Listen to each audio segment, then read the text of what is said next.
Good morning and welcome to the Golden Hour. We'd like to start with an acknowledgement to the Yugambeh people, the traditional owners and custodians of this land on which we gather. Let's get a weather update from our girl Taylor, coming live to us from Majarraba this morning.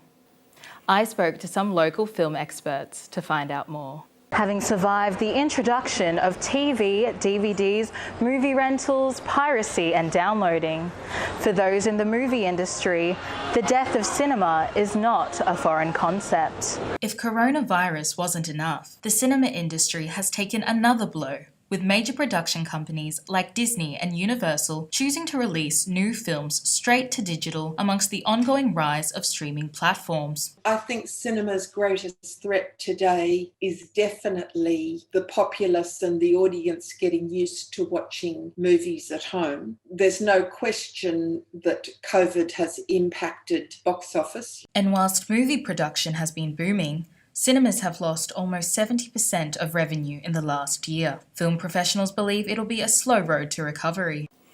Now for the sports. Let's see what good or bad news Chandler has in score. Have you noticed any conflict with morals and ethics when it comes to your work? I wouldn't say conflicts as much as decisions that I've made in my work to make sure that I don't have those conflicts, if that makes sense. So when I was starting out my career, I decided very early on that I wouldn't be able to stomach doing what we call a death knock.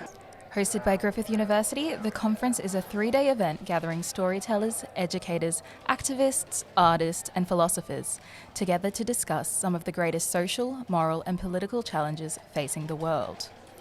Coming up in the show, former UN Human Rights Commissioner Judge Navi Pillay speaks on the need for diverse voices in human rights. Kerry O'Brien talks freedom of the press, and Saudi artist Miss Safa discusses the importance of women's rights.